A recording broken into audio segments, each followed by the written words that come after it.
Hello, everyone. Welcome to another episode of Brown Girl Unscripted, where we talk about all things helping you level up and feeling like your best self and sexy inside and out. On today's episode, we have a special guest talking about all things confidence and just tuning out negative comments. Her name is Manmai Desai, and she is the founder and CEO of Haiku Design House. Welcome to Brown Girl Unscripted. Thank you. I'm so excited to be on. There's so much to discuss. I know. Well, first, let's get to know you a little bit. Like, how's your day going? Tell us a little bit how things are going today. Yeah, so I mean, I don't know if you know, but in India, we have an extra season, which is raining all the time. So that's what's happening in Bombay. It's just been crazy rains, waking up to like feeling like it's in the middle of the night because there's no sun. So it's just a lot of like deciding whether you can go out today or not. So the whole city is kind of dealing with that, but it's a wonderful time and I really enjoy it. So yeah, and we're just kind of in the middle of the year. We're trying to like figure out what we want to do as a studio and like signing new people on board and things like that. So it's been a busy couple of weeks actually. I love that. It's monsoon season, am I right? Yes. Yeah, That's I right. love that. I love that. We have so many, like it's either hot or it's raining. Those are the two states of Bombay that you're ever going to get. So I'd rather take raining than hot, honestly. Yeah, I get that. Also, I feel like the rain can be romanticized. I don't know about you, but I think like the heat, if it gets too hot, then it's like a little bit hard No, to like enjoy. But in the rain, it's like, it's like romantic, it's vibey. it is. It is. And like if you're lucky enough to just be like indoors and working with like people you love, or just like spending time with someone you love, then it's like actually like quite romantic. But Yeah. yeah, the heat can be so intense that it's not worth it. Yeah, no, I totally know what you mean. I get it. And it is a busy time of the year too. And then especially like you having like a team and Yeah. being like the founder of design Haiku House, that must be a lot. And like I think it'd be cool to hear about like, and I think for our audience too, just like what like led you to having your own company. Yeah. And yeah, it's like I'd love to talk about that. Yeah. I mean, I don't know how many people like think through like from inception, right? Like when you first start thinking about your career, like when you're in high school or whenever it is that people start to think about, oh, this is what I'm going to do with my life. I think more so with this generation, they want to be entrepreneurial, but I don't think like when I was in school in like the late 2000s, no one was like, I want to be a, like these days it's like, I want to be a YouTuber or whatever. Like Yeah. no one was like, oh, I want to be a businesswoman. That wasn't something that we commonly heard. Like it was always like, oh, I'm going to go, okay, this is what I'm going to study next. Like I'm going to get into like a physics track or like I'm going to do math or I'm going to do business and I'm going to join the family business. And those are very common like things you hear in India. Yeah. And I think I was one of the few people like in my like group of friends that wanted to do design from inception. So right when I was like a small, like a young girl, like way back when, like 5 years old, I just knew in my mind, like it was like a fully formed vision in my head that I wanted to do design. And it's really funny, like sometimes I'll mentor like really young, women, like kind of thinking through whether design is the right track for them. And I always tell them like if there's something else that you would rather do, like do that first. Like figure out that design is something that you really deeply intrinsically need to do because it's a tough journey, A, but B, it's also a calling. Like it's something that you just know you have to do, as a career. So that's what I did. Like it's right through school. I think as I got closer to like graduating and stuff, I just knew I wanted to do design. And yeah, went through college, the whole thing, and then got a job. Like everyone else, it's like great, done with uni. Now I need to like think about like where do I place in this world, and that meant like being a producer for ad films for me. Like so, coming to Bombay, we have a huge a film and advertising kind of setup here. So that a very natural thing for me to go from film was to enter like the ad stream. And I very quickly found out that that wasn't really like what I wanted to do. Like sometimes Yeah. you just know, like you do it for a while and then you realize that you're not like fulfilled and stuff. So I began branching out like while I was working. So I would, go to work like 8 in the morning, like a.m. to like 8 p.m. And it's very normal in advertising to work 12 hours in India. Yeah, I've heard. You must have heard like how crazy and like unrelenting it is. And that, Yeah. extended into weekends. And I just really wanted like a work-life balance. And that really wasn't something that the Indian like job market was able to offer. I think we aren't really design literate, at least back here. I think it's a nascent field that's slowly growing as brands, like new brands, start to come up and we get more exposed to different markets around the world. But design as a métier and a subject is really an evolving one. So I did not feel like there was a lot of respect for like young designers who wanted to build their own kind of careers. Yeah. And some of like my earliest jobs, like when I was like 25, right? Like I was moonlighting as an art director. So I would build sets. And these were like full scale sets. Like they would look like rooms like this. Like you wouldn't be able to tell that it's a set. Yeah. And then I actually like specialized in miniature sets. So that was a very young age to, have to stand up for myself and just be like, the position you've given me is art director. So I'm here to take some calls. I'm not here to listen to your direction just because you're a 40-year-old man. Like I'm not going to like just lie down Yeah. and do whatever like you want me to do. So that Period. was it. Yeah. That was a very quick like, lesson into like how to assert yourself. And I think all of these skills really just prepare you for an entrepreneurial journey because you have to be self motivated. You have to be focused and kind of like aware of what you're doing with your life and what your purpose and vision is. Because I think you can get super sidetracked and like, why am I doing this? A cushy job would be great. I could just become a creative director at a brand and call it quits. And so I think learning early on that I had to assert myself and really like fight for what I believed in, like, weekends off, like fair pay, being paid on time, standing up. Like just because I look like a young woman doesn't mean that you don't take me seriously. Those are things that your parents don't expose you to that kind of structure, nor does like university like really prepare you for like the real world in which there's all kinds of people and they're going to take you for a ride if you let them. So I think that was really my journey into becoming like a design agency founder. Like I really wanted to foster an environment where other women felt safe, they felt comfortable, they felt heard, they could really explore and flourish as designers. And I'm proud to say that that's what I've built, like over 12 years of me like being in the industry now, and then 4 years of me actually having Haiku as a design house. We have 6 women who work in house who are encouraged to speak their minds. There's no like real like fear. Oh, she's the founder, like the CEO. She's going to be like she's going to say something if I like speak Or up. she's Like gonna that's be not. mean or something. Yeah, yeah. Yeah, no, yeah. So like that's been kind of my focus with Haiku, and that's my purpose, honestly. Like so, that's kind of like a snapshot of how I got here, if that makes sense. Yeah, I love that. I mean, I can imagine, like, just based on everything you said, first off, like, you're a total girl boss. Props to you.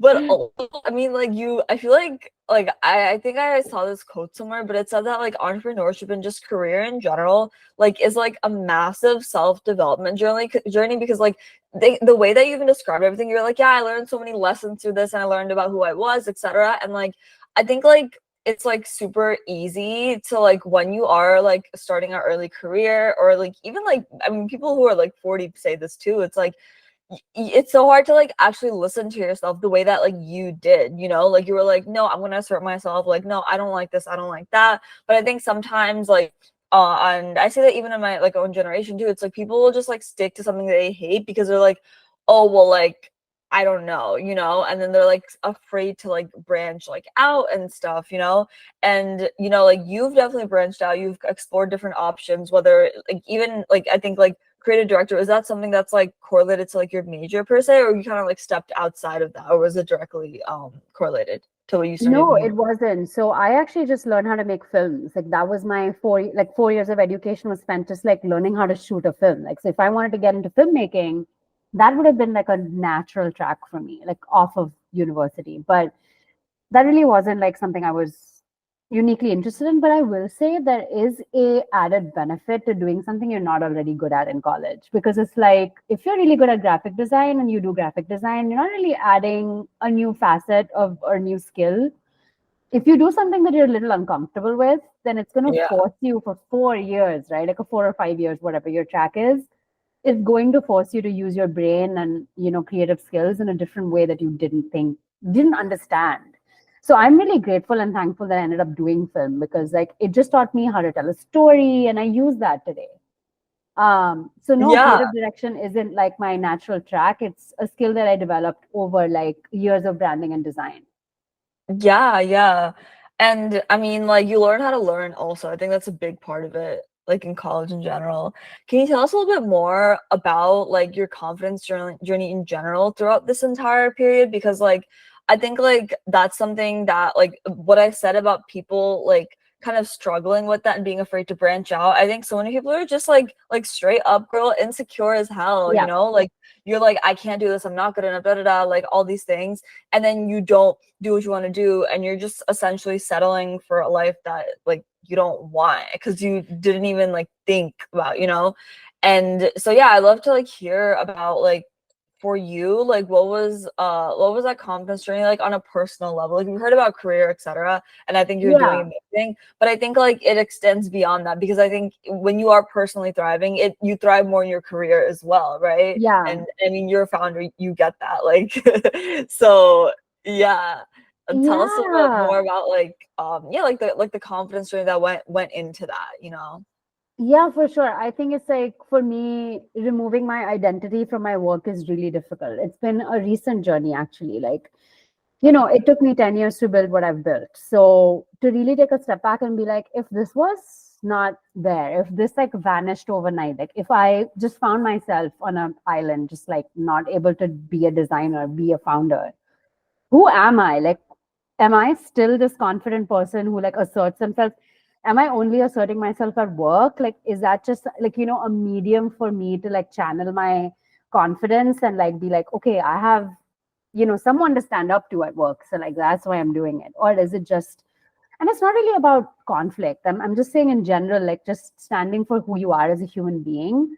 And so it's been a bit of like a recent journey to really unpack that, because I think I'm finally at that stage where I can take a step back and be like, okay, you know, you're doing fine. Like, I think at the end of the day, there just like, just to kind of like capture what it feels like at work. Like you said, like it's difficult for people to, take that step and decision to like make these tough calls. Like they're not happy in life for whatever reason. And work has a lot to do with it. We live in this like hustle culture where like everyone has to be like super productive, otherwise you're not a valid human being.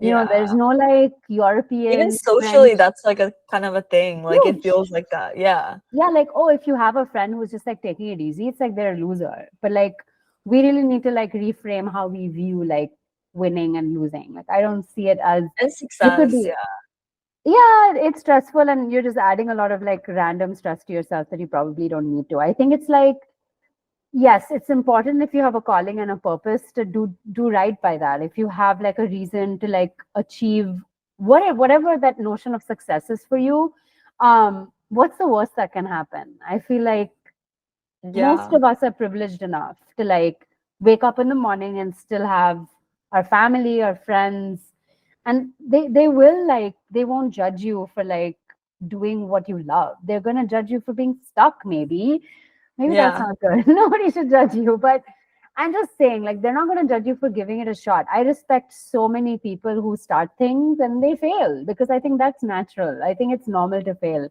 What I would judge is that you're unhappy, you're actively unhappy every single day. And what's holding you Yeah. back is not your abilities or your privilege or your position in life, but it's just that you won't allow yourself to feel afraid. I think I felt afraid. I whispered it to people when I started my company, because I was like, I'm not a real company. Like, I'm just one human being who's like a designer. And throughout so many, areas of my life, I felt, okay, now I'm comfortable saying I have a job. Now I'm comfortable saying I'm freelancing. And it was so difficult to be a freelancer. Like, I didn't know where my work was coming from. And I'm not Yeah. someone who loves networking. So I was hoping for work to just fall into my lap, but it worked out. And I just allowed myself to be afraid. And like all of those like scenarios, like it was really, really scary. I was pacing my room at night with like no money in my bank account. Like, and I wasn't like, my mom wasn't like helping me out or anything. Like she's great, but I didn't want to take her money. So it was Yeah. like I was privileged enough to have a roof over my head, but I hadn't made it. I hadn't made any money. I hadn't like done anything. And this was when I was like in my like mid 20s. It was really scary to now say that I'm quitting my job and like I don't know whether I'll get more work. And honestly, it was like, okay, fine. If this is where I am, I'm scared. I'm just going to do whatever I can. And so I took all kinds of jobs. I took like odd jobs with graphic design, which weren't exactly what I was looking for.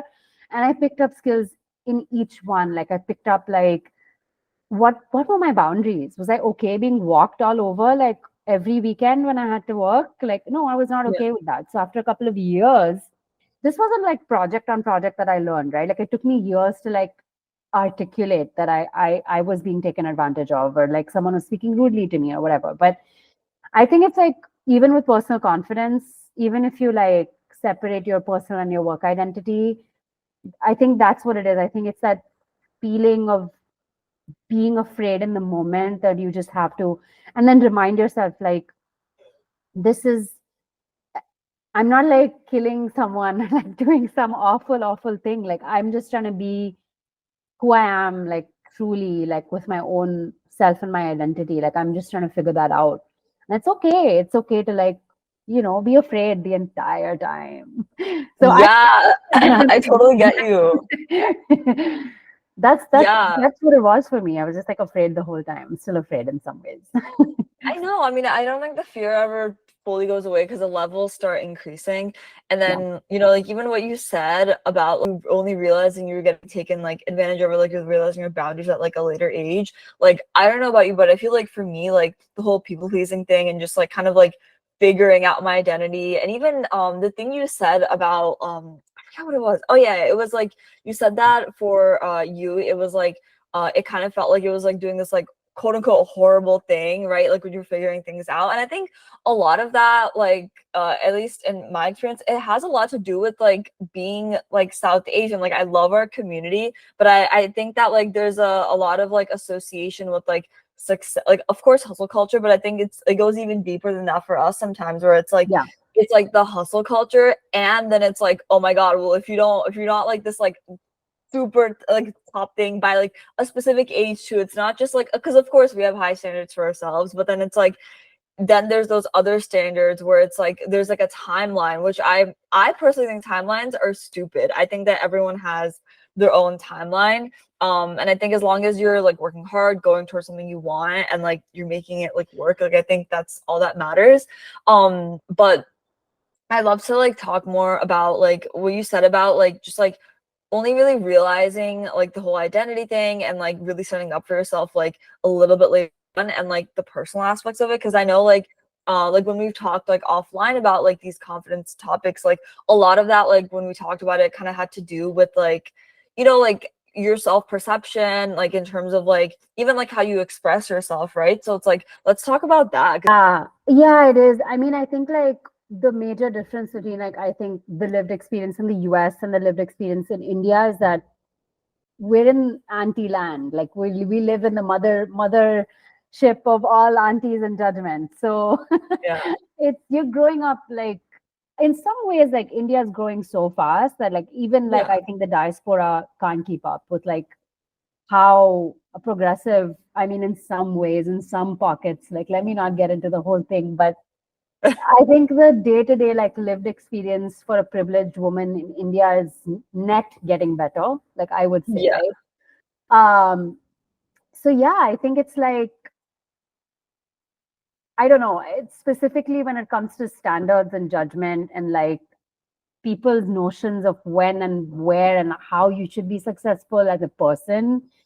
That is particularly challenging as a woman. I think it's like there are layers to this. Like, you're South Asian, you come from a collectivist society. It's not a very individualistic society where you get to make your own rules and you live as an island. You live enmeshed in a community, whether it's like your parents and their extended family or like in India, where it's like literally your neighbors and community, and everyone's like kind of Yeah. intrinsically bound together in some sort of social mesh. So I think it's like, how do you build confidence while still paying your, I mean, I don't think individualistic societies are the answer. I don't think it's like there's record levels of loneliness and like whatever else, right? Like Yeah. in Western societies. And I think Yeah. it's creeping into Indian society as well, as like people decide not to have kids and live out on their own. And I think it's like, I don't know. Are you going to be happy just doing what other people want you to do? Is the question. Like for me, like the pursuit really is happiness. Like I think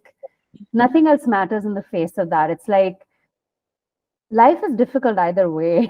Like, like it's just like maybe someone disowns you and like you have to deal with that. But then if you don't do what you have to do, then you're going to be unhappy because you're doing what someone else wants to do. So it's like, I think, Yeah, I agree. And end of the day, like you're the one that has to live each day in and out. So like when you think about it from that angle, it's like the judgment and like the comments, like as much as does impact, like I think it's like, I mean, you've clearly found a way to like tune all that out and still do what you're doing in every aspect. You think about it from a pure logical standpoint, like it doesn't matter. But then I think like when you're in the situation, it's so much easier said than done. And even what you said about like the collectivist versus individualistic society, I think it's like there's like aspects of like both that are like good, right? Because I think it's yeah, like yeah, I yeah, like yeah. having community is good. Like I love like my friends, my family, etc. But then I think it's like that like balance of like, yeah, like okay, like you have your own place, you live on your own, etc. But then like but you still have community, like you still want to see them and stuff. But it's like okay, like your opinions are not my opinions. You know what I mean? I think that's like that like line, like and for me where it's like, like we're still different people and like I love you and I support you and all that and like your opinion is there. But it's like I think that it's like the boundaries. Like I think that's like a huge thing for sure. Yeah, that's not in the Indian lexicon. A boundary does not exist. But Yeah. Whether you're in the US or in India, like yeah, that boundary thing is like a common like is that thing. like, yeah, is that something that you struggle with a lot? It's so curious for me to hear that. Like Yeah, considering like no, you would have truly. friends. Yeah, yeah, yeah. I think I struggle with that, like with friendships, especially because I think like I'm an only child, right? So it's like for me, like it was like that validation comes a lot from like my like validation per se came a lot from my friends growing up, especially as a teenager, etc. So like I had really shitty boundaries. Like what you said about like only realizing that like you were being stepped over, like I wouldn't like realize it sometimes, and then like when I did, I was like, oh shit, like oh like this is why I feel like this, that kind of thing. Yeah. Like understanding my own emotions, like that was a whole like process. It sounds so basic, but that was really difficult for me, truly. And like then when I finally like went on that like confidence journey and all that, like I've also like lost a lot of people along the way, etc. Like I just you just like I never thought about like how when you have boundaries, like you're gonna lose people, and how that like Yeah. it's like you're like technically like ruffling feathers or whatever. But and it's scary. Like as a recovering people pleaser, like I still get like I was like upset about something with a friend like a couple weeks back, and like I talked to her and she's an amazing friend and it was okay, but like it was so scary for me, like Yeah. to Conflict is have tough. that conversation, even though it's not something that like I needed to feel like that, but it's like it's hard sometimes, yeah. Yeah, I mean that's so funny you say that because I'm an only child as well. And I think as Oh, yeah, I think as only kids, we like one kid families, like you don't have whatever your situation is, you're the only person who's interpreting it in some way and then living, yeah, right?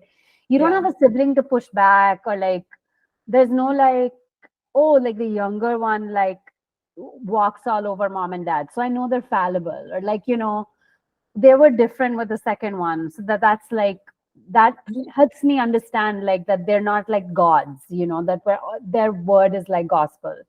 Or like you're the second one where like you see like perfect Didi or brother and then like you yeah, break that because whatever. You're just on your own with like one family. everything. Yeah, and like you think that's how the world operates. When you step out and you make friendships, and sometimes you're a shitty human being, sometimes, like for a while before you realize that like you can't treat people that way because they're not your family, they're your friends, and friendships are earned. So that was an interesting like thing for me to realize that like you will only get what you put into your friendships, like the way you treat them unconditionally, accepting them, while of course having boundaries. Like if they're horrible to you, then you need to step up for yourself. But Obviously, yeah. yeah, but like also realizing that like they have boundaries too. Like you can't like treat them like whatever and then expect like them to be amazing people to you because they don't owe you anything. Friendships are built on so much mutual trust and respect and all of those things.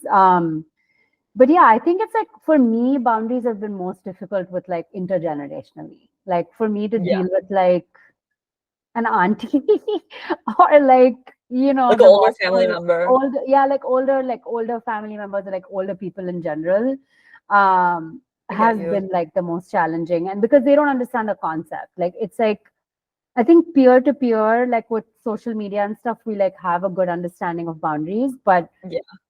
it's almost offensive, like when you tell a family member that you have boundaries. Like, how can you have boundaries? You are my flesh and blood. You are not allowed to have boundaries. So, Yeah. And it how feels do you like, do it you know, compassionately?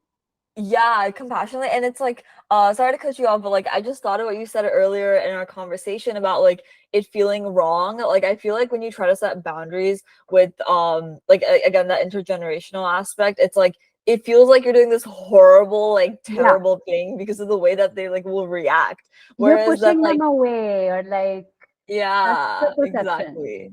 But you're not pushing them away. You're like, I don't know, you're just like telling them that this is unacceptable. And like for the long term health of our relationship, these are my needs.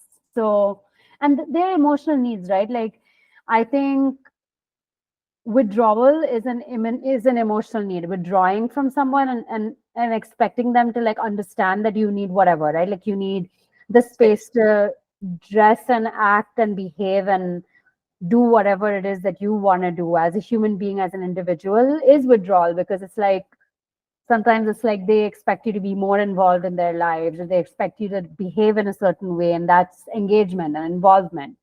But to say that I would not like your opinion on XYZ is like saying that please take a step back from me.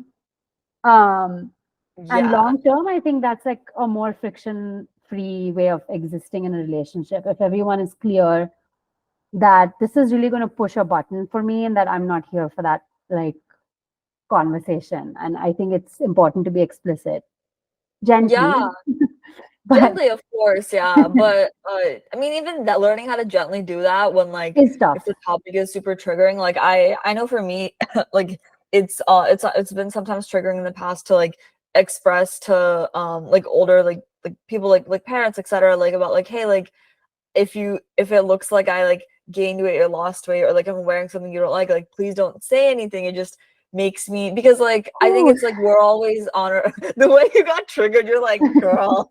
yeah, the body image stuff is difficult.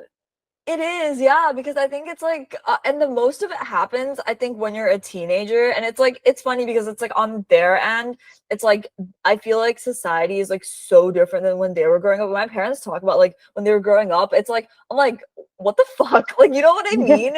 It's like, they're like, oh, I didn't leave the house that past like 6 p.m. And I'm like, wow, like, you know what I mean? And then it's like, I'm out until like, you know, like XYZ time. And it's like, on one hand, it's like obviously there's like some compassion there because they just don't know anything. But No. then after a certain point, I'm like, well, we still live in the same society now, though, you know, like you see movies, you see this, like, you know, see my friends, etc. And it's like, I think it's definitely a process to figuring out like how to like separate their opinions from like your own. Like I had this like I wouldn't say rebellious phase, but I like when I was a teenager, I was able to like tune them out per se because you know you're a teenager or whatever. But then Yeah. I think like then I got like when I was in college, etc. It's like I'm really coming into my own, and I'm like it like hit me like how like this is actually like harmful. You know what I mean? Like this is not just like a, oh my god, like brown parents be like, you know, like those videos or like Indian Yeah. parents But be it's like, reality.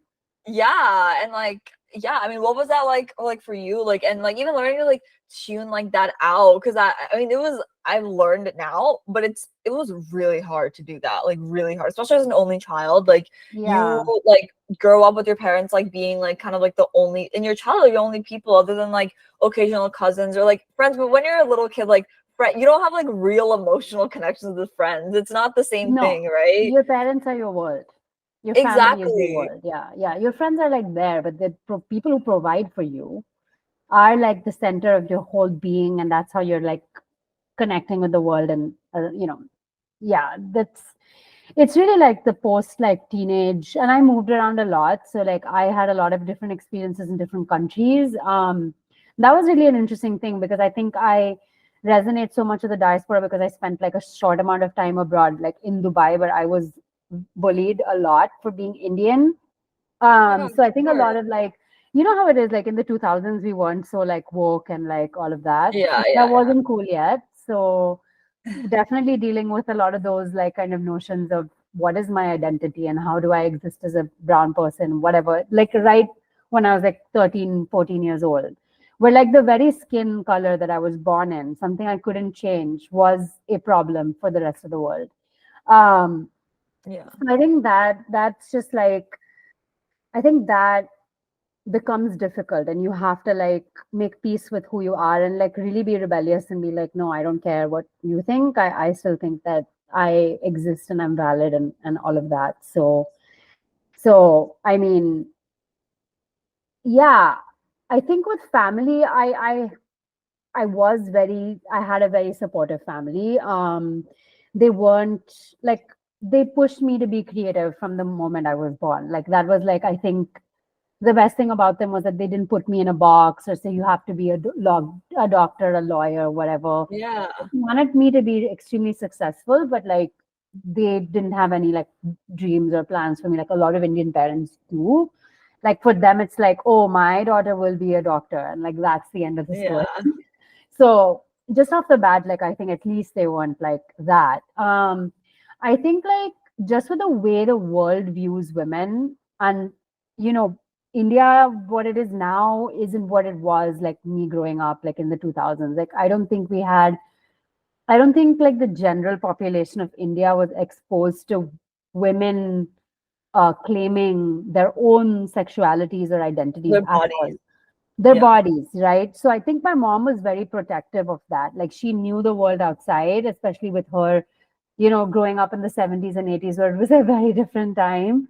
And then now her daughter's like in her teenage years and she's like going out, at night and like there's boys and like how do you I think she was very protective of that. And that was definitely a bone of contention between me and my mom because I think it was just like within safe bounds. I think a lot of people just want the ability to explore and make mistakes on their own. I think that's the best way to like, I mean, I don't plan to be a mom, but like if I had a daughter and she was going through a teenage phase, I think I would really make a supportive environment where she felt like she could tell me anything without judgment. I think judgment, it really is the enemy of like long-term friendship between anyone. So I feel that that's where the unconditional love like really starts to come out when you say that I don't care what you do. The fundamental truth is that you're my daughter. So like you can go I and do just like want you to be safe. whatever.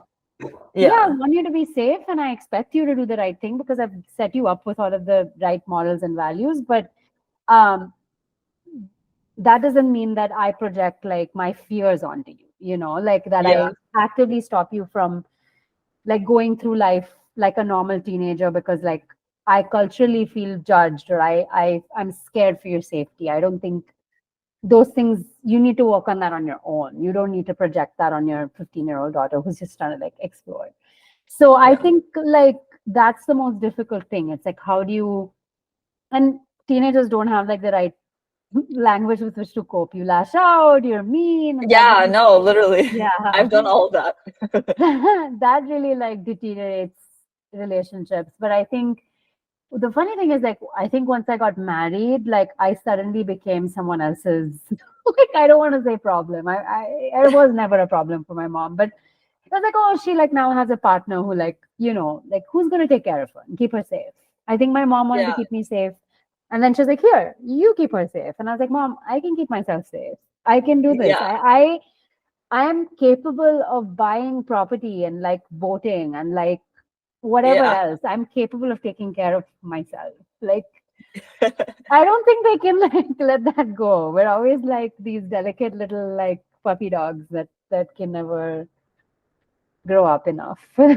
So that's been kind of my experience. I don't know if I answered your question, but Yeah, yeah. No, I get what you're saying. Like, your experience in terms of like, oh, like, when you got married, it was different. I think that resonates a lot with like comments that like a lot of people hear growing up, especially like women who are in South Asian, like, oh, you can do this like when you're married, or it's like oh my this like god.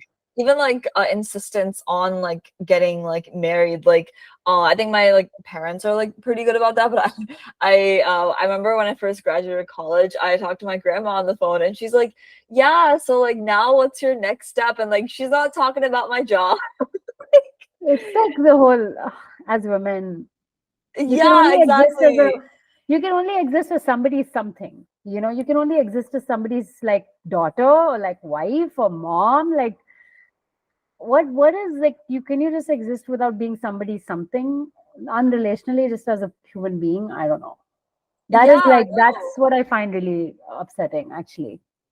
I agree with that. Yeah, and I think it's like I don't know about you, but I feel like that frustration more so when like speaking intergenerationally versus like when I'm out and about truly, because I feel like my experiences in the world, like I don't really end up feeling like that, but then it's like again like that expectations, because that was something that was like that when like they were growing up, right? So it's like the sense of like, oh well, like this is like you have to do this because like that's just they're like I don't want to just use the word stuck in their ways, but it's like that's like their vision of reality, right?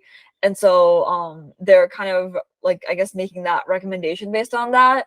And I Yeah. mean, I know for me like realizing that and like just remembering that like your family just wants the best for you at the end of the day, like, and this is like they've had such a drastically different experience of life than you, so like this is like them like projecting or like whatever, like however they're doing that, like I have no control over that, that's their worries or anxieties, but it's like kind of like having this like separation in my head of like this is their fear and this is my fear and this is my experiences, and like when you separate that or like at least try to, at least like that's helped me. What's helped you in terms of separating like or just like kind of coming into your own and like tuning out like comments, whether it's from like aunties or like like just like any intergenerational sort of thing. Yeah. Yeah, I think it's like, well, I don't know. In my 20s, that was really hard. Like, I lived like judgment was like the one thing I was most afraid of from authority. Like, I grew up as like a very like squeaky, like, I would say up until my teenage years, like just complying with like mom and dad's like get good Rules. grades and like be Yeah. a good kid and like just, that was like very normal for me. And my parents' approval is and was very important to me. So, like, having to detach myself from that and be like, there's no black and white way of existing. Like, there's no like, you're either good or you're bad. Like, you will do bad things, you will make bad decisions, you will fuck up, and you will be a mess, and you will do all that. Like, is the complete like amalgam of who you are as a human being. You are not just like it was like almost like if I did something that wasn't approved, I would like cancel myself out. I would cancel myself. Like let's just say I would just be like, oh, like now I'm a bad person. And like what if there was so much internal judgment because of my I need get to it. please, So I think um oh my God, this is gonna sound so weird, but just like surviving the bad things that I did because I'm 34. So like I've gone through 34 years of life, right? So like it's Yeah. like in my early 20s, it seemed really like end of my life. Like if I did something horrible, my life is over. Like, but then I survived, and then I do something else, and then I would survive, and then it's just Yeah. like turning around, looking at yourself in the mirror, and being like, despite you know all the stuff that I've done, good or bad, I like myself. Like I like what I stand for, what I want to achieve out of life. Like I deserve to be happy. I deserve to exist in whatever form that that pleases me. And I accept that I'm going to do bad things and mess up. Yeah. And just self-forgiveness. I know that sounds like so like Jay Shetty or whatever, but like, I mean, it is, It's true. it's true. I mean, it's true. It's like, don't be so hard on yourself. I feel like the South Asian women were just like really pushed to be perfect versions of ourselves. Like you have to be Yeah. the perfect like daughter-in-law, the perfect daughter. You have to be like the perfect employee or like whatever. Like I feel like, Perfect everything. yeah, and what does it mean to just live for yourself? What does it mean? Like, can you write that down on a piece of paper and just be like, I would be really happy if I didn't have kids. I would be really happy if I traveled the world alone. I would be really happy if I started a design agency and like provided people with like an opportunity to just express themselves creatively. What are those like statements that you can write down on a piece of paper and just like negotiate with yourself? Like, I would say Yeah. like, don't say I have to do this because then that feels like now you're committed and like, oh, scary. But I feel Yeah. like if you just kind of like articulate what it how like drastically different is it from what people expect from you, and would this really change those friendships and relationships? Like if you like, you know, something like choosing not to have kids is a big one. Like I think in Indian society, like that is not something that's common. Yeah. And so that's a lot of therapy, you know, like that takes a lot of work. And at the end of the day, like one thing that I uncovered like through therapy was like they will be disappointed in you that you cannot control. Like they have expectations, you're choosing to, you know, not fulfill those expectations, and then that is Yeah. going to mean some level of disappointment. But you are Yeah. allowed to be disappointed in people as well. And Yeah. that was Wait, can you pause? liberating. Yeah. Sorry. I just need to plug in my charger. I just No realized I'm worries. alone. Oh my God, the I'm same thing. sorry. Yeah. All good. Okay, I think what I was saying was like if you negotiate with yourself like what those things are that you want to do, that okay, I was Yeah. talking about like not having children. Yes. Yeah. So this was a really like important thing that we uncovered through therapy. Was that yes, you're disappointing people, and yes, you're kind of like you are going to disappoint someone by making these decisions. I mean, people have expectations and goals for you as well, but like what was really liberating was reminding myself that I could also be disappointed in people. That was something that my therapist said that really struck a chord with me. And she's Wow. like a South Asian woman as well, which is, yeah, it is. You can also be disappointed in people for not being supportive of your decision. Like it's not just like a one-way street where people like are just disappointed with you nonstop. You can Yeah. also be disappointed that they keep talking to you about like, hey, do you want to freeze your eggs? Because I don't believe you. Look at the language, right? Have you, why don't you freeze your eggs? What does that mean? That means eventually you're going to change your mind and you will Yeah. be glad that you did. And it comes out of, obviously, it comes out of love. It comes out of, hey, I don't want you to regret something. And, you know, I get it. But the language that it comes in sometimes also strikes as, I don't believe you that you don't Yeah. want kids as a woman. I I don't don't trust believe you. that, I don't trust your decision making capabilities. So you're allowed to be disappointed in people as well. Like even though they're your mom, dad, aunt, whatever, like you're allowed to like have goals and wants and desires that don't align with theirs. And when they do react to that, you're allowed to be disappointed in them and their reactions as well. It's just how do you choose to deal with it? Are you trying to be like, are you going to be like angry and like lash out at them? Because then that's not going to be like very productive. But and I'm not a like I'm pretty confrontational, but I feel some things I really like do a cost, like a benefit analysis. Like, is this beneficial Cost benefit net? analysis. Like, is it benefit? Is this net beneficial to our relationship? Like, is it super important to me to like hurt their feelings and be like, I don't agree with this, and why did you do this, and whatever? Or is it better to be the bigger person and say that they're on their own journey of understanding me as a person, and I can compassionately take a little bit of this. If it gets to the point where I really feel like I cannot maintain this relationship without telling my truth, that is when I will choose to very calmly sit down, think about it, and then approach them with a conversation in mind versus just being like, you did this and da da da. So that's really like my method. I'm allowing myself to be disappointed in people, and then I'm assessing whether I need to have the conversation right now when I'm upset, or I need to take a couple of steps back and like really think through logically and be like, what would be the best way to approach them compassionately? Yeah, that's really important, honestly, because sometimes too much communication is like not good either. I know everyone talks about communication this, communication that, and I'm such a big proponent of communication, but I think sometimes, especially in situations like that, it's like it is it really gonna make a difference? Like, of course, some things, of course, you gotta speak your truth. Like, I totally hear you, but I think in some situations, it's like you just kind of have to take the L and just kind of be like, okay, well, like, this is just how they think that they are. But this is how I am, and it's like you Yeah, just, you're I not don't know. changing that. Yeah, you're not gonna change that, and that's that. I mean, that's truly it. Like, I think therapy helps a lot though, like with what you said. Like, I'm in therapy as well, and I think like a big thing is like I think like allowing yourself to be disappointed, like what your therapist told you, like Yes. just letting So, yourself be like upset about it. Like it's like not this thing like, oh, I have to fix this, I have to do that. It's like, no, like you're not a problem. Like you don't have to fix this. It's just like oh my I'm upset. God. That's it.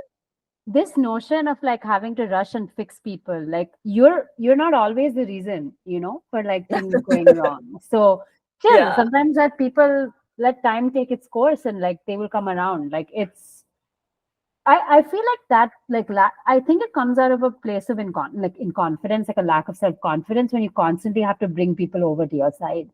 And you have to convince them and have conversations and be like, please understand my point of view. I think it comes out of a lack of confidence. Like I you agree. don't need to justify it to a lot of people. If you're confident in your decision and you've like made that call for yourself and you're looking out for yourself, is it really that important to like make sure everyone agrees with you? Like maybe it's like not everyone needs to agree with you always. They'll come around if they have to, but maybe they disagree forever and that's okay. It's tough, but it's okay. So Yeah, that's no, also I like, agree. why do you need to have these conversations? You need to have these conversations so that you convince them. Why do you need to convince them? Because you think that the only way you can live is to seek approval and be like, okay, you agree with my decision, please approve my decision. Like it's you don't need anyone's approval. Like after a while you just have to stand up and say, this is my decision. Yeah, no, that's real. I struggle with the approval thing too. Yeah, it's such a delicate balance of just like building confidence truly. Because That's like what it is. I think it's like the same way, like this is a horrible comparison, but like when so say like someone is saying something mean to you or like you get into a fight or something, like the things that hurt a lot are sometimes it's like things you're insecure about already. You know what I Yeah. mean? And so then that combined with like the approval thing, it's like I think like taking confidence out of the equation makes a huge difference. Like just like working on yourself. I found that to be so powerful because it's again, you can't control everyone else, but if No. you control yourself and your confidence, and it's Yeah. like you're gonna have the audacity to like think more clearly, have more clarity around things, and just like focus on what you can control. And you realize that like you said, you don't need the approval. Like you just No. don't. And I think like it's such a hard pill to swallow for so many like women, period. Cause like that you're just like fed this narrative that like, oh well, like what everyone else thinks, like down to like when you like I think especially like in like a lot of traditional like families, it's like how you dress is like a reflection on like the parents and the family, etc. And I think stepping away from that, like for me, I feel like my confidence journey has impacted that like a lot, where I'm just like, I don't care, like if this like random uncle thinks I'm like a slut, like all right, cool, I know I'm not, like you know what, or I not even, or Oh even my just using God. that word, it's like why is It's this so like, triggering. That word for me is like extremely triggering. It was oh like, I'm sorry, I didn't mean to no, no, use no, no, no, no. I mean, like, not from you, but like, it was just such a like, it was such a grenade, thrown at me, like, growing up that I think it is like a really, really difficult word to come to terms with because it's, or like again, cheap, that's another word. oh my God, these words, like, how did they become a part of our identities? Like, I don't think we should allow for that. I totally agree. Yeah. Because, like, I think it creates a lot of shame and a lot of Yeah, guilt for things yeah, that we're not supposed to feel guilt about. I saw no, this TikTok a few days ago, and it was like this creator, she was like, look, like she talks a lot about like eating disorders, etc. So totally different topic, but it does impact this, right? She was yeah, just like, sure. guilt and shame are like there for when you do something horrible. Like if you like actively or intentionally hurting someone, yeah, or like you like it's like for a genuinely wrong morally thing, but like it's not for the instances when you're expressing yourself, you're not being productive, you're not resting, you're eating something you want. It's like these are situations, and it's so baffling to think about. Truly, it's like when I was in my conversation, and still even now, like I have more realizations about it. It's like these are not shameful things, like, but you're made to feel like it's wrong, like if you wear this, you do that, or even like, I mean, I don't want kids either. Like, I resonate with what you're saying, and I like maybe like down the line, like I could change my mind, etc. But it's like that No, yeah, constant rhetoric of like, what, like it's okay if I don't want it though. You know what I mean? There's nothing to feel guilty about, but like I think especially within like if there's like traditional expectations there, it can sometimes feel like you're the one that's wrong. Like you're like the black sheep. Like I know I'm definitely the black sheep of my family. yeah. I mean, like with clothes, right? Like with like what you choose to wear and that whole conversation. Like I still struggle. Like I think I've gotten a lot better, like as I've gotten older, because like honestly, this it's not a glamorous reason, right? Like it's honestly you get older and you realize that you're getting older. So Yeah. enjoy what you have and like you work so hard. Like I love working out, so I'm like in good shape and like it's just I'm taking care of my body and like that comes with me just expressing myself through fashion and like in Yeah. whichever shape that I'm in, So I think it's been difficult, especially in the context of India, like stepping out on like I would say I'm in the nicest city. Bombay is like not a city that really has time to harass you. Like we're too busy Yeah. trying to make a living to harass anyone. But especially in other parts of India, like it's a safety thing. Like it's not about self-expression. You just do not want to mess with Of India. course, that makes sense. Yeah. But within close circles, I think like I find there is like a deep rooted fear of men. I think it's been ingrained in my body. Like it's a very visceral feeling. And that's been the most challenging and like deciding to wear something that's a little more revealing. It's a hot day. Like I just want to wear a tank top. Like there could be a practical reason for why you're wearing what you're wearing, or there could be like, I feel good in my body and I'm wearing what I'm wearing, or I just feel comfortable in this and so I'm going to wear it.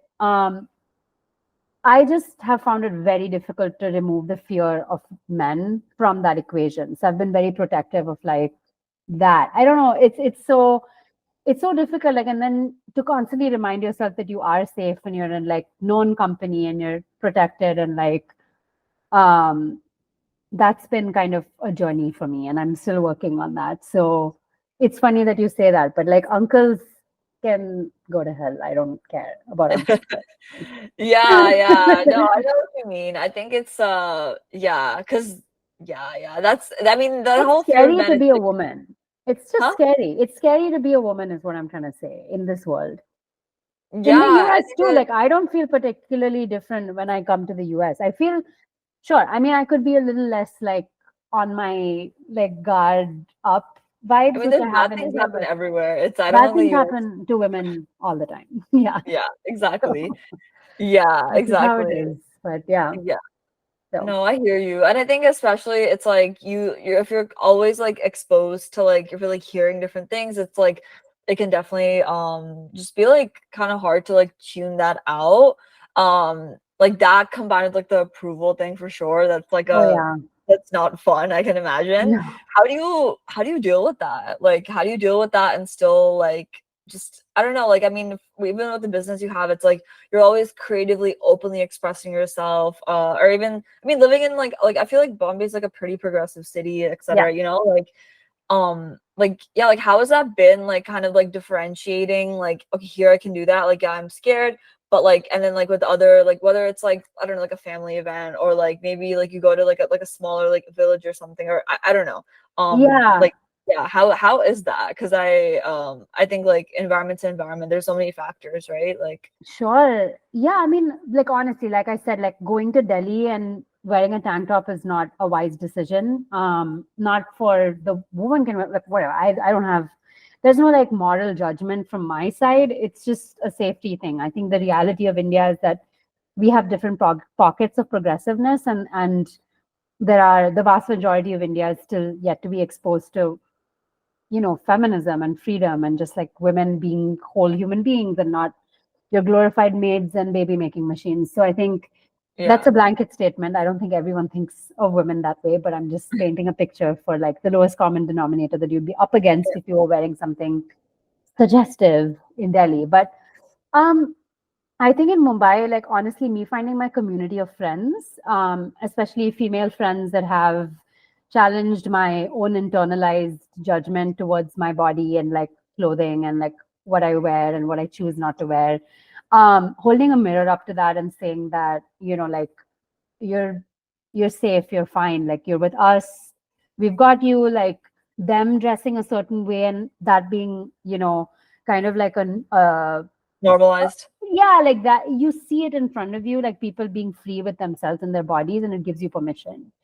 So I think That's finding that real. community, yeah, finding that community of women who like actively push you to put your fears aside and just like embrace however you're feeling that day. Yeah. That's been really helpful for me, like my friends, I think.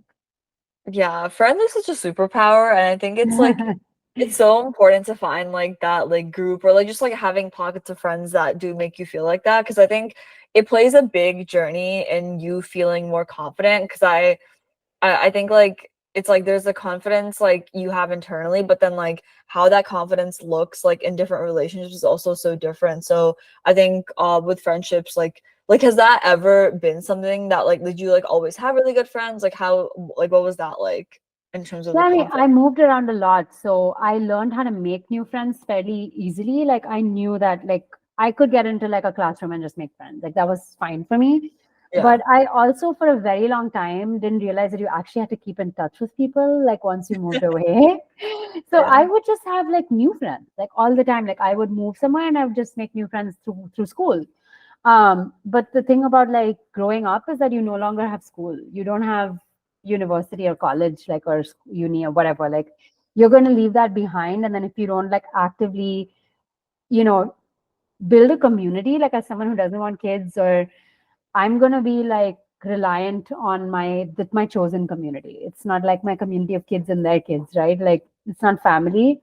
Family is gonna pass me by. So it's like, who am I going to like really retire with? Like my husband, sure, but like who else? Yeah. So I think realizing that there's no like environment in which you'll get ready-made people your age to like be friends with, that means you have to work really hard on friendships that you have. Yeah. And put all judgment aside on the kinds of people they are and no, they're not cool and oh whatever. It's like you need all kinds of people in your life. So really like paying attention, being a good friend, showing up, being in touch. I'm like part introvert. So for me to be on my WhatsApp, whatever chat is like really draining, especially after a day of like talking to six other people all Yeah. day. You can't like come home and like be like, oh, what are you doing? Like whatever. But then you need to do something to keep your community, like, your friendships alive. And not, and just like taking it seriously. Like, it's I've seen people be really like I don't know why like unconditionality is very important to me. Unconditional love is really important because when you have friendships with conditions, I think people recognize that they see that oh she's only going to hang out with me if I behave in an XYZ manner. Like if I oh that one night she said she wanted to hang out and I said no and this girl is never seeing me again because she's like personally offended or whatever. Like Oh you can't yeah. be like doing that. Like you have to be okay with like people's like own rhythms and like stuff like that. So being a little more accepting and just being there for them, being like open and kind of receptive to all kinds of people has been a superpower. Like honestly, just that. Yeah, I agree with that. No, I completely resonate. I think it's super important to just like the same way that like we're not perfect. People have to adjust to our stuff, in friendships. So it's like Yeah. going up with that same level of like acceptance is so important.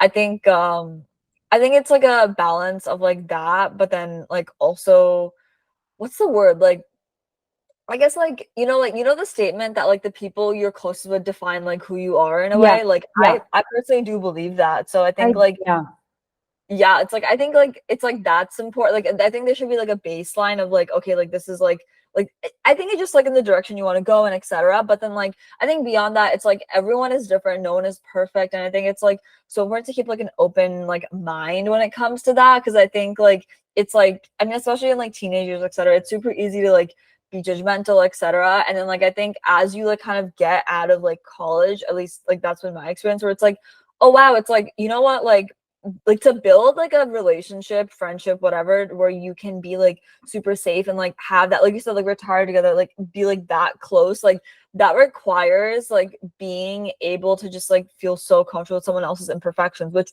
no one's perfect, right? It's like, um, I just think it's so important. And I think it has to also like do with being comfortable with yourself because I feel like if you're comfortable with yourself, then like you're gonna likely it's like what you said about like when you saw someone else giving themselves permission to like be yeah, themselves, like you felt like that too. So the same way, like when you already feel like you're comfortable with yourself and your imperfections, or like your work, like you're like trying to have that at least, it's yeah, like it's in a lot some form. easier.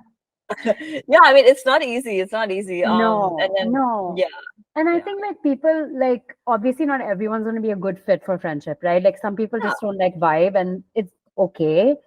yeah. And yeah, like recently like I came across this like 80-year-old lady like talking about like lessons from life. Love that. I just love like looking back and just being like, oh, like this is what I, would have paid more attention to it. And I find that super valuable. And she read like this poem that she had found, and it was all around like the notion. I don't obviously remember the whole poem, but Yeah. I think what she was talking about was the statement was let them. That those were the two words that like I found really powerful. That she was the whole poem was kind of structured around the two words let them. And as Yeah. someone who struggled with a lot of control, especially in relationships, to be like, oh, I need to control like when we meet, what we do, like if this falls through, I'm going to be bitterly disappointed. Like if this doesn't happen, I'm going to be whatever. Like you as an only child, like when I you get have it. friends, you really want them to like show up and stuff. But like that, this is also super empowering to just if they really want to hang out with you or they really want to be a part of your life, they will show you, ways in which they want to interact with you. Like so, let them give up that Show you. control of constantly like yeah, like engineering and doctoring things like if you let them just dictate the way things flow, then things will be just so much easier, interpersonally. I would say that about dating. I'm married, but like so many, I find women are like caught up on like engineering or How structuring to the talk, how to relationship. say. I But agree. the Yeah. guy is like telling you how interested he is in you if you just let him. Like if you let him not show up 5 times, then you know that he's not interested. So you can do yourself a favor and move on. If you just let them show you who they are, like without trying to make it happen. Yeah, I love this so much, honestly, Yeah, because I think it sounds so simple, but it's fucking hard, dude. Like it's not I easy. struggled a lot with that, and I still struggle with that time to time. And it's like it's hard because it's like I don't know, it's like you want it's like that sense of like I guess wanting like control, right? Like you want to be able to like you don't want to get hurt. At least for me, I think that's what it stemmed from. Sometimes stems from Exactly. now. Like you're like, oh my God, well like the rejection, like that kind of thing. You just want to be able to like doctor, engineer, whatever. You want to like control Exactly. that. But it's just like that's just not how relationships work. And I think it's like when you allow someone to just show up for you in the way that they like want to, like at least like when you're setting the stage for the relationship, friendship, whatever, it's like it just allows you to see how they are. Because then when you have an idea of like I Yes. think this is the thing, when you have an idea of someone and how the relationship you have with them like needs to be or wants it to be, you're not allowing the relationship to like actually flourish and progress on its own because you're trying to force like this dynamic that like you don't know, like they don't know about this forced idea, like and something amazing could come out of like you Yes. just not forcing something like like maybe the idea in your head is shitty, like I'm sorry but like I've had things like that where I'm like I was wrong, like I didn't Yeah. want it This to be was like so much better than what I could have ever engineered. exactly. This, And it's like it's crazy like how like our brains like just try to create these like protective mechanisms to try to like control us, but it doesn't make any sense because like end of the day, like connections are real, they're not engineered. No, and then also like, why do you want to show up more than they're showing up for you? Like, I feel like Yeah, you're I like agree. dying to make something work out, but like if they're not dying for it, then maybe you should have some self-respect and just be like, okay, let me gauge whether this level of attention, affection, love, whatever it is enough for me. And if it's not, then I have full control of walking away. So I feel like, That part, yeah, yeah. like it's just like, then you know you have the answer. This person is not giving you the time of day, or they're not putting in the effort, or they're not like, then the answer is clear if you just let them show you who they are. That's been like so Yeah. liberating for me. It's been like really, really, really helpful. Even with like work relationships, friendships, um it's been great to just like that one statement. Like if I'm like spiraling out of control, I'll be like, let them. Okay, I can do this. I can do this. That's what it is. Yeah, I love that. No, I think that's such a It's super powerful helpful. message, truly. Because it just letting them, like, you're like, okay, well, like, this is like, let's let it go. Because, like, one closed door is like always another open one. And I mean, especially like in friendships or like entrepreneurship, everything, right? It's like I personally do believe that. Like, I think if something, if you just allow something to like let it go, and then if it have you ever heard the saying where it's like if you love someone, let them go, and if they come back, then like I know that sounds super cheesy, whatever, but I think it's true. Like I think to that's some the essence. capacity. Yeah, that's the essence of like, I guess what I'm saying is like, if they want you enough, if like the client, like whatever, like if the person, like, I experience because I'm hiring a lot of people, right? And I'll be like, oh, like this person, I really want them. They're so talented. Like I really want them to work with us. But I haven't heard back from them or like whatever. And then I would ordinarily like be there, kind of like um scheduler, or like be like, when can we get on a call? Like when should we set up? Like I'll not allow them to show me that they're bad at scheduling, or like they're, if I would have just taken a step back and said, if this person was super keen, they would have stepped up. And if they were like the person that needed to be the resource that I'm looking for, then this would not have been happening in the first place. So if you just Yeah, take a step back from that sense of control that you always have to have, yeah, people are showing you who they are at all times. It's just that easy. But it's like not always easy to practice. Sometimes you're like still trying to like make things happen. So yeah. it's the No, it's hard. cycle. Yeah. But it's like it's like nice. Like I love what you said about like remembering that in those moments Yeah. because I think it does help just like I think like the biggest like it's like a life hack almost, you know, with anything. If you just let it go and then like see what happens because you also think more clearly that way. I at least whenever I've like tried to implement this, it's like my mental clarity is so much better than like than if that thing doesn't like work or whatever it doesn't happen then I Yeah. think of something else, you know, and then it's like, oh well You're screw that, always you know? fine. You're always Yeah, okay. You always figure it out. So what's the big deal? And like, why are you like, not you, I'm just saying, why is one I know what person, you why mean. Yeah, someone, like, why are you so like hell bent on it? That's my whole like, life always like kind of works out. We're privileged enough for it to work out. So I've been yeah, kind of leaning into that a bit more, for sure. yeah. I love that. Or like you know the phrasing that like the universe always works in your favor? If you let it, I If you let guess. if you let it. No, seriously, yeah. I think like what helps, like, I think like what that statement needs to be coupled by is like truly prioritizing yourself. Cause like I think Yeah. when you prioritize yourself, you're like as a result, like you're letting things go because like if you like it's what you said about the self-respect, like you wouldn't keep chasing No. after something, right? If like it's not aligned. And I think like oftentimes like going back to the career thing, even relationships, approval, etc. It's like I think we're like normalizing struggle so much in our society. And even just yeah, like or like the scarcity mindset that like if you don't Oh my like you God. don't like focus on if you don't like take it like it's something's gonna happen. But like I found that it's the opposite. If when I try to like focus so much on something and like stress over it, like it doesn't work, you know? No, and it's like your lived experience moment to moment is so negative because you're Yeah. constantly spiraling.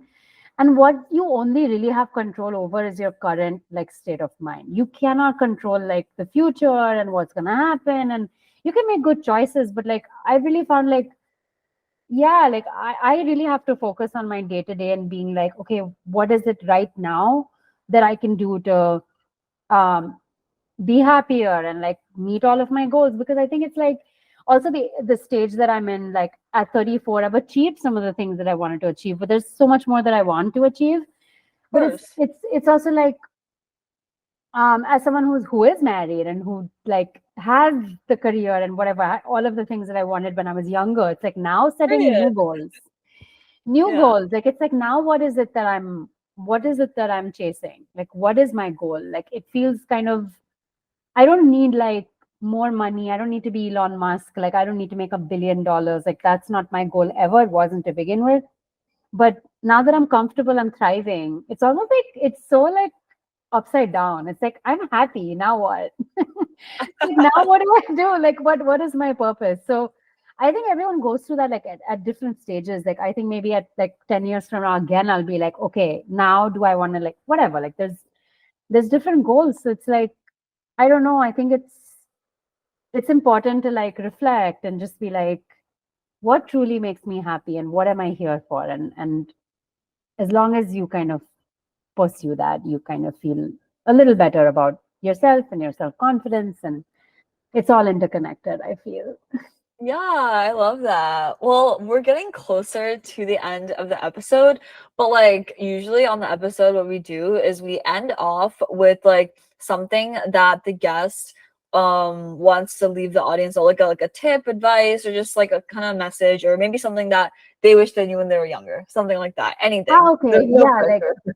what I wish, that's a good one. I think that context is interesting. Like if I could, I had this like, I'm a big fan of journaling. I don't know if like a lot of women are. I think we like to, I like reflect journaling. and write things and stuff like that. So I remember like, when I just started freelancing, I spent like whatever little savings I had and I took a trip up north to like the mountains, which is where I feel really great. And I decided to spend a month there, and the internet was really like not that great. So I was like really out in the boonies, like there was no one, nothing. And I took like my sketchbook with me, and I was just like journaling and writing, and I like was feeling particularly, directionless, because here I was freelancing without any work for a whole month, and I was like Yeah. spending money that I didn't have, but I decided to do it, so I was there, whatever. And I was like writing down like, this is what I want to achieve in 1 year. This is what I want to achieve in 3 years. This is what I want to achieve in 5 years. And it seemed like impossible things. Like things like having a design studio and like choosing the kinds of clients I work with. Because at that time it was just purely just trying to make money. So I was like taking on anyone and everyone, like, and just trying to, learn as much as I could. And I like forgot about that. I forgot about like what I wrote. And then I actually happened to check it like exactly 5 years after I'd written it. And I had achieved everything that I wanted to.